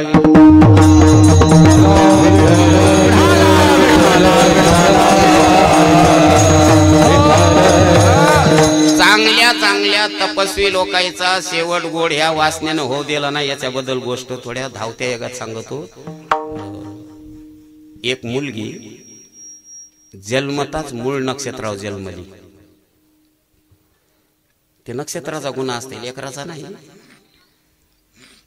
मूळ नक्षत्रावर आमचे नाथ महाराज जन्मलेले आहेत. तर ते का खरतड आहेत काय? जगाच्या उद्धाराचं ज्ञान त्यानं प्राप्त करून ठेवलं. पण ते जन्मताच मायबाप त्याचे मेले, कारण मायबापाच्या मुळावर जन्मले. तसं कोणचं लेकरू कोणाच्या मुळावर जन्मल काही सांगा येत नाही. कोणचं लेकरू एखादं मामाच्याच मुळावर घेण्या देण्याचं. तशी ती पोरगी मूळ नक्षत्रावर जन्माली, ती पोरगी नवऱ्याच्या मुळावर जन्मली. म्हणजे त्या पोरीचं ज्या पोरासंग लग्न लागल, शेवटच्या मंगलाष्टिकेला त्याचं गतप्राण. इतकी खरतड. आता एवढी खरतड पोरगी जन्मल्यावर बाप हुशार होता. बाप म्हणला कोण्या पोराचा घात करण्यापेक्षा आपण या पोरीचं धोंड्या संग लग्न लावू. म्हणजे कशाला उग घात करायचा कोणाचा. म्हणून तर गांधारी मुळावर नवऱ्याच्या होती, म्हणूनच तिचं पहिलं लग्न कोणासंग लावले? गाढवा संग. म्हणून तर ते दुर्योधन दूरदूरच करू लागला. कधी बी चांगल्याचा अपमानच त्या इदूर काकाचा अपमान करायचा. या दासी पुत्रा, 4 माणसात म्हणणं बरं नाही, अपमान वाटायचा. वाळून जायला लागले इदूर काका. तेव्हा भगवंताने विचारलं, काका तुम्हाला खाला कमी पडायला का? तुम्ही वाळून कसे काय चाललात? का शुगर झाली का तुम्हाला? आता माणसं खाला असून खाता येणं किंवा शुगरनं वाळूनच गेले, काहीच राहील ना शरीरात. काय झाले म्हणे? काही नाही हो भगवान, मला बिमारी नाही, काही नाही. पण ते दुर्योधन बदमाश टोचूनच बोलतय 4 माणसात. काय म्हणतय? या म्हणतय, काका म्हणतय, दासी पुत्रा म्हणतय. दुःख व्हायलंय. भगवान म्हणले सोपं आहे, तुला मी उद्या एक मंत्र देतो, त्यानं म्हणू दे. दुसरे दिवशी आल्याबरोबर दुर्योधनाचा तेच तडाखा. या काका, या दासी पुत्रा, बसा. ते मग आता दड झालेले. ते म्हणले हो आलो, म्हणले गाढवाच्या पुत्रा. म्हणले काका तुम्हाला हे कोण सांगितलं? नाही कोणही सांगू म्हणजे आता रोजही म्हणे जाय, तू म्हणे जाय दासी पुत्रा, मी म्हणतो आलो गाढवाच्या पुत्रा. कारण याचा पहिला बाप गाढव होता, कारण याच्या माईचं लग्न गाढवा संग लागलं होतं दुर्योधनाचं. तसं त्या बापानं विचार केला ह्या पोरीचं लग्न धोंड्या संग लावावं. ती पोरगी बैलगाडीत बसविली, एका माळावर नेली आणि मोठा धोंडा पाहून त्याच्या संग लग्न लावला. तर शेवटच्या मंगलाष्टिकेला धोंडा असा फटकून फुटला. हे वराड पाहायला होतं ते म्हणला बाप हे सीताराम पुड्या खाऊ पोरग जर असतं फुटत नव्हतं, वाऱ्यासारखं उडूनच गेलं असतं. एवढी खरतड पोरगी. बापाला आनंद झाला आणि बापानं बैलगाडी लावली आणि पोरीला सांगितलं बायने चल आता बस बैलगाडी. ती म्हणली बाबा कुठं? म्हणजे आपल्या घरला. म्हणजे बाबा तुमचं डोकं का पागल झालंय का काय? मोजे लग्न लावून दिले, मला परत न्याला का नवऱ्याच्या घरी नांदायला? ते बाप समजून सांगू लागला पोरी धोंडा नवरा नसतंय, तू मुळा वयस म्हणून धोंड्या संग लग्न लावलंय. ती पोरगी म्हणली बाबा धोंडा तरी नवरा पुरुष तरी नवराच, तुम्ही ज्याच्या पदरात मला टाकलंय मी त्याच्याच संग आयुष्य काढील, हे माझं जीवनाचं आद्य कर्तव्य आहे. आता तुम्ही किती मला प्रयत्न केले तर मी तुमच्या संग येणार नाही. हाच नेम आता न फिरे माघारी. आणि बैसले शेजारी गोविंदाच्या. त्या धोंड्याची सेवा करीत बसली पोरगी. बराच कालावधी गेला. आता पतिवर्तेची एवढी ताकद आहे, पाऊस पड म्हणला तेव्हा पडत असते आणि उघड म्हणला तेव्हा उघडत आहे. आता कव्हाय पडत आहे. आमच्याच गावामध्ये पंचमीचा नियम आहे आणि मला वाटतं पंचमीच्याच पिरियड मध्ये इथं बी आहे एक नियम. बंद झाला का? नाही आता बंद झाला, बरं झालं, कारण आता पैसा जास्ती झाला, बदलला का? हा ते होता मी आलेलो आहे ते एक हाफ शर्टवालं म्हातारं होतं बघा. हा साहेबराव काकडे, मस्त पिवळा फेटा. हा ते बिगबाळी कानात. ते मी मारुतराव महाराजा संघ याचा, काका संघ याचा, मस्त आनंद वाटायचा, ते आनंद मिळत होता. म्हणून तर आता विचारलं मारुती मंदिर कुठं आहे काय? आलेल्या गावामध्ये कसं मांजरासारखं काम असते आमचं महाराज लोकांचं. दुधाण्याचं घर इसरत नाहीत. इथं प्रेम मिळालेलं आहे, इथं आंघोळी केलेलं आहे, तिथं जेवण मिळालेलं आहे. पारमार्थिक गाव आहे. मला वाटलं चकच बंद केला काय की टाइम बदलला, हे चांगली गोष्ट आहे. विढाला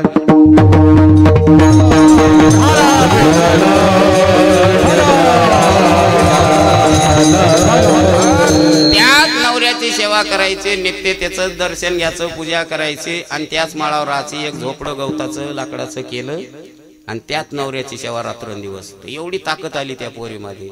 तर त्या माळावर डोंगरावर ते ढोरं चारायला बुरकी यायचे.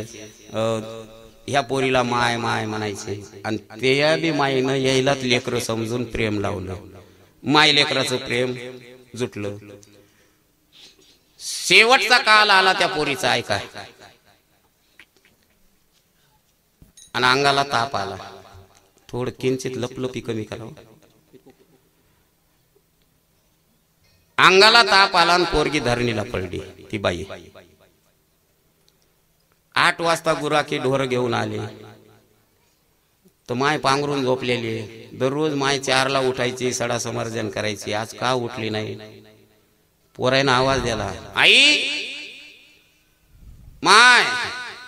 आता बघा तुम्ही, आई किंवा माय या शब्दामध्ये लेकरानं माय म्हणून उच्चारल्यावर किती त्या शब्दामध्ये ताकद आहे. पण आता हे माय आणि आई राहिलंच नाही. मम्मी, ती मम्मी बी म्हणते काय पिल्लू. आता वानराचं आहे का कुत्र्याचं आहे ते कळलं. हे जिव्हाळाच राहिला नाही कोणी एकात मुंग्या याच्या. अरे काय तुम्ही अजून बी तुम्ही गाईला सांभाळून, गाईला चोंबाळून बघा. गाय नुसती तुम्हाला पाहून हांबरड्या बरोबर तुमच्या अंगातून मुंग्या जे निघतात का ते बीपी कमी होते. ही गाईच्या हंबरड्यामध्ये ताकद आहे. पण गाय नको वाटायली. कुत्री आणायले 30-30 हजाराचे. त्याला पेसेल बिस्किट खाला, त्याला पेसेल साबण लावायला आणि ते बी गमतीनं डुलत आहे मस्त असा. मोठमोठाले लोक नुसते त्या कुत्र्याला हागवायला फिरवायला. पण गाय हागलेलं शेण हातात धरा वाटणं झाले. अरे गाईच्या शेणानं तुमचे हात भरू द्या म्हणून त्या बाया पहिल्या वाकड्या तिकड्या नाहीत का या जुन्या आंब्याच्या कोयन वाय निबरडक आहेत का? तर येईनं गाईचे शेण काढले, सडा समर्जन केलं हे ताकद आहे गाईमध्ये. नम मन गाय दूध एक सार नम मन गाय दूध एक सार नम मन गाय दूध एक सार नम मन गाय दूध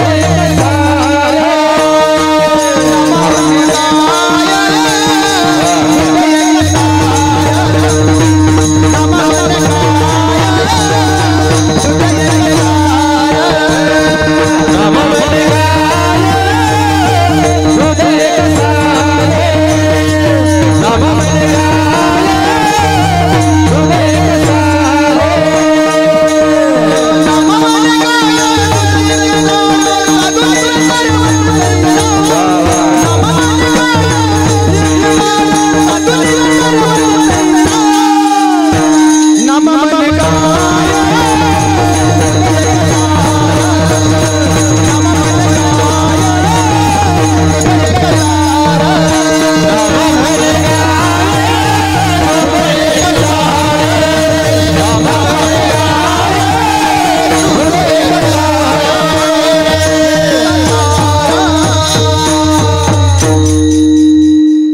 एवढी गायीमध्ये ताकद आहे की गाय तुम्ही जरूर सांभाळी जा.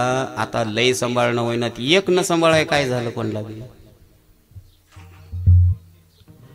ज्याला शेती नाही त्यानं बी गाय सांभाळणं होते, आणि 4-2 एकर शेती असेल तर त्यानं जरूर गाय सांभाळावं. शेतात गाय घेऊन जाता येते, आणि गायीला तुम्ही दररोज सांभाळा. आजपासून ध्यानात ठेवा, कीर्तन सोडून देतो तुमची 2 महिन्यात बीपी नाही राहिली तर. ज्याला बीपी आहे त्यानं गावरान गाय घ्या, आणि दररोज पहाटे 4ला 5ला उठून 1 तास फक्त अर्धा तास तिला चोंबाळा, आणि अर्ध्या तासामध्ये दूध देत असेल तर दूध काढा, शेण काढा. 2 महिन्यात बीपीची गोळी तुमची नाही बंद झाली तर मला येऊन भेटा, कीर्तन करायचं बंद करतो. एवढी ताकद आहे त्या गायीमध्ये. पण गाय कोणाला नको आहे आता, आणि बाया बी सुशिक्षित झाल्या. बाया नवऱ्याला म्हणा नाही मग कोण करावं ते, उगं पुढ्याचं दूध आणा. पुढ्याचं दूध नाही ते केमिकल आहे. अरे टर्कचे टर्क दुधाचे आले तर जनावर तर राहिले नाही. दूध कशाचं आहे माहितीये का तुम्हाला? म्हणून एक तर तुमच्या लेकरायला गाई म्हशीचं शेळीचं दूध खाऊ घाला, पण प्राणी सांभाळून घरचं दूध खा, चांगलं शरीराला राहील. एवढी गाई ताकद आहे. फक्त ते कोणीतरी विदर्भातल्या माणसानं कविता केलेली आहे, ते आम्ही महाराज लोकही बॉम्ब लायलोत, पण कोण्या महाराजाकडे काय आहे? नुसते आम्ही सांगतो भूत दया गाई. आता दत्ता महाराजांना खूप परमान म्हणलं, गाई किती येतात दत्ता महाराज आता का? मग धन्यवाद म्हणलं, चांगलं झालं. नाही तर मग नामा म्हणे गाय दूध एक सार. गाय असली पाहिजे, पारमार्थिक माणसानं तरी गाय सांभाळली पाहिजे. होती ती कविता आहे बघा, मला येत नाही सगळी, पण ते थोडं म्हणतात.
काही तर चांगली आहे बघा. हंबर आले वासर आले, चाटती जेव्हा गाय तेव्हा मला तिच्यामध्ये दिसते माझी माय. याची माय तर पडून मेली तेव्हा नाही दिसली. हे फक्त माय गेल्यावरच कविता म्हणत येत, हाय तवर नाही. अरे गाय जशी हांबरडून तुमच्याकडे पाहून हांबरती का? तुमचा बीपी नावाचा रोग नाहीसा होत आहे का? तीच ताकद माईमध्ये आहे. माय किती थकलेली असू द्या, लेकरू बाहेरून आल्याबरोबर विचारती, वागा जेवलास का माय? ही माईमध्ये आणि गाईमध्ये ताकद आहे. माय 8 वाजून गेले, कामून उठला नाही, त्या माईनं पळड्या पळड्या सांगितलं, बाबू लय अंगाला ताप आलाय रे, पेंढऱ्या वडायला आता उठवून बसा वाटणं झालंय. आयुष्यात बाईनं गड्याचा अंगाला स्पर्श करून घेतलेलाच नाही, एवढी तपश्चर्यात वागलेली. पण अंगाला ताप आलाय आणि पेंढऱ्या वडायल्यात म्हणल्यावर लेकरायचं अंतकरण चिघळलं. लेकरू म्हणू लागलं, आई तुमच्या पेंढऱ्या वडायल्या, तुमची पाठ दुखायली, तर आम्ही पेंढऱ्या तुमच्या थोड्या चोपून द्यावा का? बरं होईल बाबू तसं केल्यावर. बाबूनं माय म्हणून पिंढऱ्या दाबायला सुरुवात केली. आता मला सांगा, लेकरू कितीही मोठं असलं तर माईचं लुगडं धुवायला, माईची सेवा करायला लेकरानं लाजूच नाही. त्याच्या जीवनात कधी दुःखाची प्राप्ती होत नाही, सुखाचीच प्राप्ती राहते. पण हे मायबाप हैतवर कळत नाही. मायबापाच्या सेवेसारखी सेवा कोण्या भामट्या महाराजाच्या माग लाग जाऊ नका. नित्य आई वडिलाचा आत्मा शांत ठेवा. तुम्हाला दुसरा परमार्थ करायचीच गरज नाही. आता कीर्तन लांबीत नाही, अद्याप ब्रह्म पंढरपूरचा इठेवर उभं आहे, फक्त मायबापा करता. हे नुसत्या कथा सांगायच्या आणि मायबापाला डुकून बघायचं नाही. असे 99% आमच्यासारखे कीर्तनकार बोगस आहेत. विढाला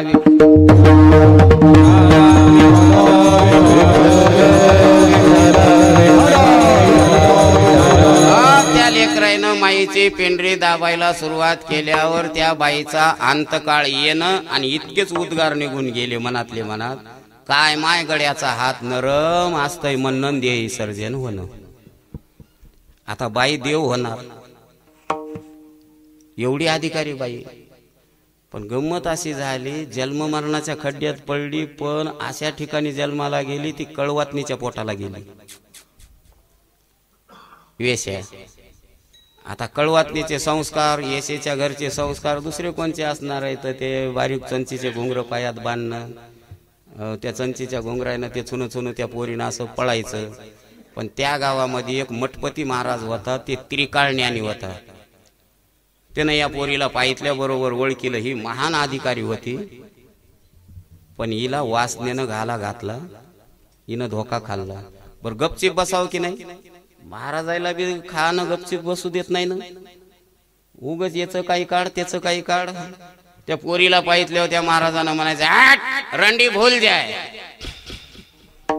त्या पोरीच्या ध्यानी म्हणत नाही, असं पळू पळू जायचं. पुन्हा परत येत असताना ते लहान लेकरू 1-2 वर्षाचं, रंडी भूल जाय. एकदा दोनदा त्या पोरीनं ऐकून घेतलं आणि तिसऱ्या वेळेस ती पोरगी जवळ आली आणि म्हणली, महाराज तुम्ही मला पाहून असं का करायला डर डर, रंडी भूल जाय. ती पोरगी अधिकारी होती, ती म्हणली, महाराज खरंच मी भुलले, मी धोका खाल्ला, मी भुलले तर भुलले, पण तुम्ही बी लय लोकांचं खाऊन मजा मारायला, तुम्ही बी लय दूर दूर करू नका, तुम्ही तरी शेवट सांभाळा. ऐसा होता नाही. पण त्याही महाराजाचा अंतकाळ जवळ आला आणि काशीहून एका शिष्यानं चांगला नरम जोडा आणला होता की महाराजाला होईल म्हणून. ते महाराजाला दिल्यावर ते महाराज म्हणला, चमड्याला परसे झाला तर पाणी पित नाही आणि पायात घालतो होय रे, खडावा घालणारा. ते शिष्या शहाणा होता, म्हणला महाराजाच्या नावानं आणलाय, आपण वापरू नये म्हणून देवळीत ठेवला. ते पळड्या पळड्या महाराज त्या जोड्याकडे बघत बघत म्हणू लागला, बाबूनं एवढा जोडा हौसनं आणलाय आणि मी पायातही घालून बघितला नाही, म्हणून देई सर्जन होणं. तेवढा त्रिकाळ ज्ञानी महाराज पण चांभाराच्या पोटाला गेला.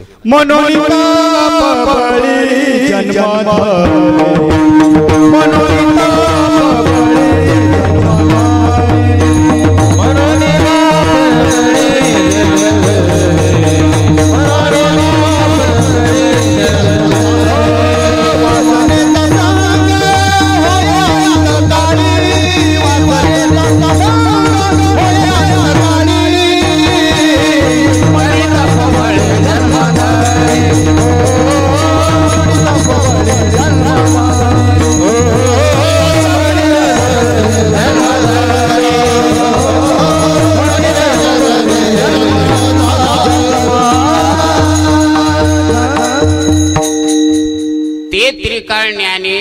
चांबाराच्या पोटाला गेलं, पण चांबाराला 12 वर्षे लेकरू नव्हतं. 12 वर्षाला लेकरू झालं, गावाला आनंद झाला. आता घराला आनंद होईल यात नवल नाही. पण 3 दिवस झाले तरी लेकरू बोळाय घेईन, आईचं स्तनही घेईन. खूप वैद आणले, डॉक्टर आणले. याला वैदायचं आणि डॉक्टरायचं दुखणंच नाही तर काय. 5-4 रोज झाल्यावर म्हणले असं कसं काय व्हाले गड्या, आता लय दिवसाला लेकरू झाले पण उपयोग नाही, मरत आहे. काय उपयोगाचं आहे. तवर ती रंडी बोल जाय 15-16 वर्षाची झाली. ती म्हणली न जाणो मठातलं महाराज तर नसल, म्हणून जाऊन बघावं म्हणून तिने ती रंडी बोल जाय ती पोरगी आली तर तिला कोण घरात जाऊ देते. आता कळवातीन म्हणल्यावर गावात येऊ देत नव्हते, म्हणून तर आखाड्यानं तमाशे होते ना. जुन्या माणसाला माहित, आखाड्यानं तमाशे राहायचे. खळ्यावर आखाड्यावर शेतात बाया नाचायच्या आणि मग बैलगाडी लावून शेने मस्त उग थाटानं जायचे.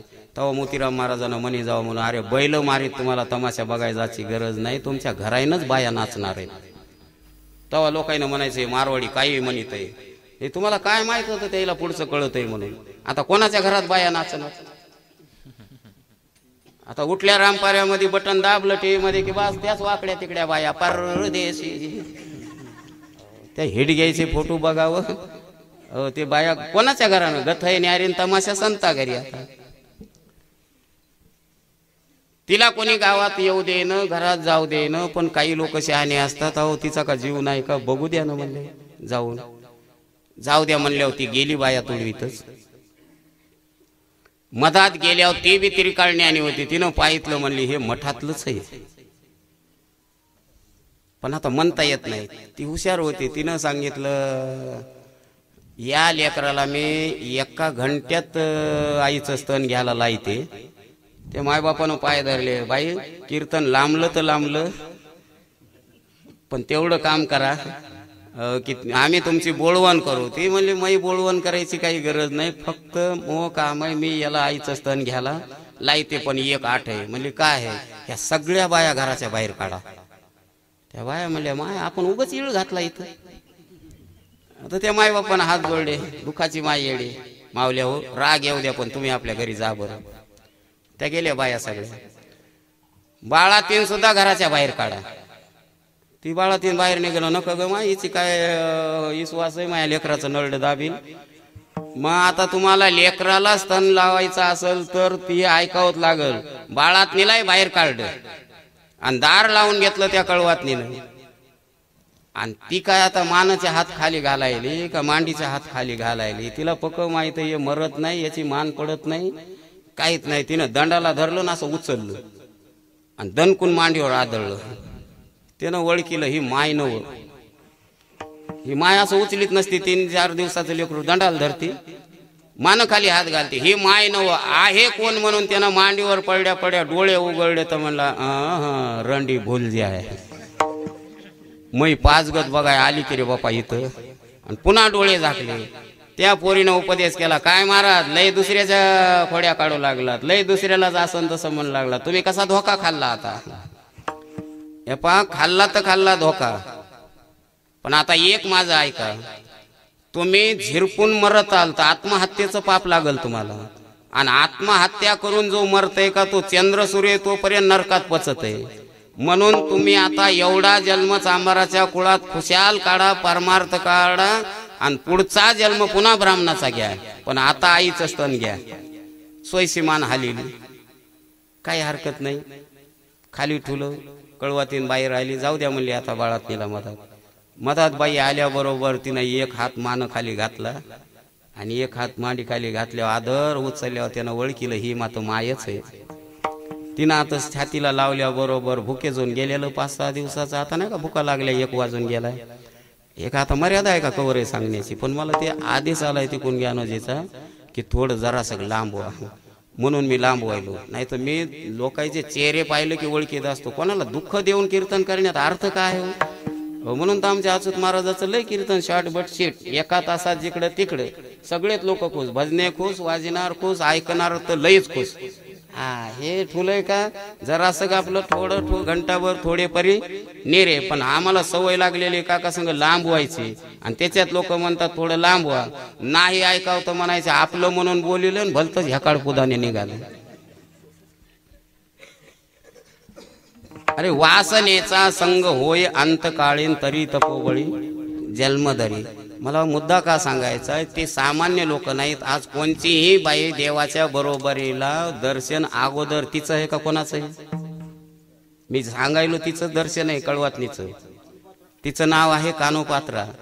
कानोपात्रा देवाच्या बरोबरीला बसायला ती अगोदरच्या जन्मातली तपश्चर्याची पुण्य आहे. कोणी कसं देवाच्या बरोबरीला बसतं? आणि तेच चांभाराच्या पोटाला त्रिकाळण्यानी महाराज गेलेला, त्याचं नाव आहे रोहिदास चांभार. हे कोणीही एवढे अधिकारी होऊ शकत नाहीत, याला काही पूर्व पुण्यही लागते. आता मला सांगा, तात्पुरतं तुम्हाला उदाहरण देतो. आता दत्ता गाऊ लागल्यावर हे आता मंगेश म्हणून आता मंगेश वाजू लागल्यावर बऱ्याच बायाच्या मनात होते माय आमचं का म्हणून असं निघालं नसेल, आमचं तर खराब पाणी पिऊन याले आणि आम्हाला उग सहन होईल तसं मारायले. आणि हे किती सुंदर लेकरं निघाले माय. आता कल्पना करून उपयोग काय आहे? हिच्या कल्पनेची व्यर्थ बापा. जेव्हा हे पोटात होते का तेव्हा यायच्या आईनं पुण्य केलेली असती. तुळशीला पाणी घालणं, हरिपाठ करणं, नामचिंतन करणं. आणि तुझ्या पोटाला असं खराब कशामुळं आलं? ते पोटात होतं तेव्हा तुवा कोणाचा पाटा राहू दिला नाही, कोणाचा फडा ठुला नाही. शेतात गेली तर तुरीचा पाटा वरपून आणला. म्हणून हे असं कोणालाही त्रास द्यायला तुलाही त्रास देणार. म्हणून माय बापानं पोटात आहे तोपर्यंत संस्कार नीट लेकराला देणे. निश्चित लेकर पोटाला चांगले येतात. वाईट पोटाला लेकर येणे, चांगले पोटाला लेकर येणे हे मायबापाचीच कर्तबगारी असते. आता येळ संपलेली ते सांगत नाही. येळ प्रसंग आल्यावर पुन्हा कधी तरी वर्षे श्राद्धाला ते विषय बांधील. पण पहिली जबाबदारी महिलेला हात जोडून विनंती करीत असतो मी आता या काळामध्ये की तुम्ही गरोदरपणामध्ये रोजचे 300 तरी वया वाची जा ज्ञानेश्वरीच्या. महिन्याला एक पारायण होते. बरं काम काय आहे तुम्हाला? आता पहिल्या बायाला 9 महिने पूर्ण होईपर्यंत शेतात जाऊन काम करावं लागत होते. आता किती काळ चांगला आलाय तुमचा? तुम्हाला 2 महिने झालं तेव्हापासून काडीचं काम नाही. डॉक्टर सांगतात बाईला पायऱ्या चढू देऊ नका, बाईला धुणं धुवू देऊ नका, वज उचलू देऊ नका. मग सगळं सासू करते. तुला काय काम आहे? तिला एकच काम आहे, 2 भाकरी दुधात चुरून हाणायच्या, तकव्या टाकायचा आणि हातात ती धिपली घेऊन बसायचं. सरपणाची नाही. आणि उगा शान न उगा असं करीत राहायचं.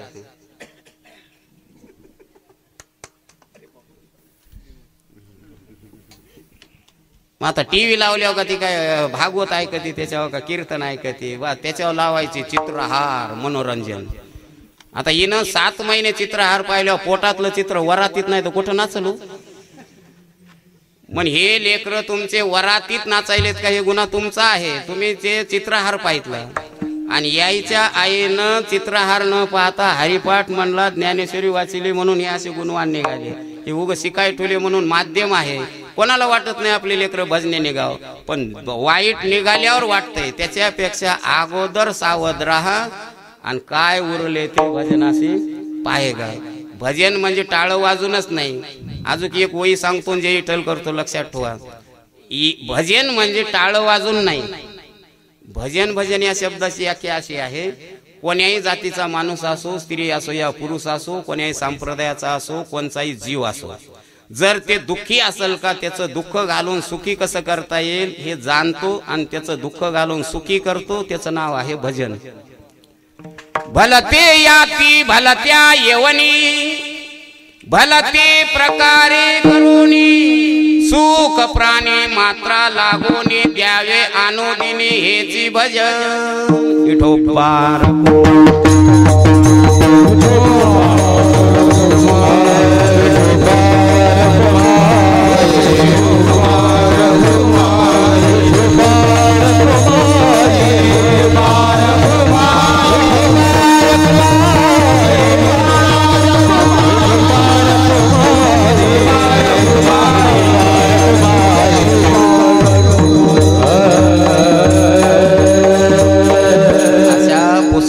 बड्या बऱ्या लोकांचे प्रयत्न फेल झाले, त्याचा शेवट गोड झाला नाही. पण तुकोबराय म्हणतात माझा शेवट आज निश्चित गोड झाला. शेवट तो भला माझा बहु गोड झाला. कशाहून आलो निजाच्या माहेरा आणि भेटी रखुमाईच्या वरात. ज्ञानेश्वर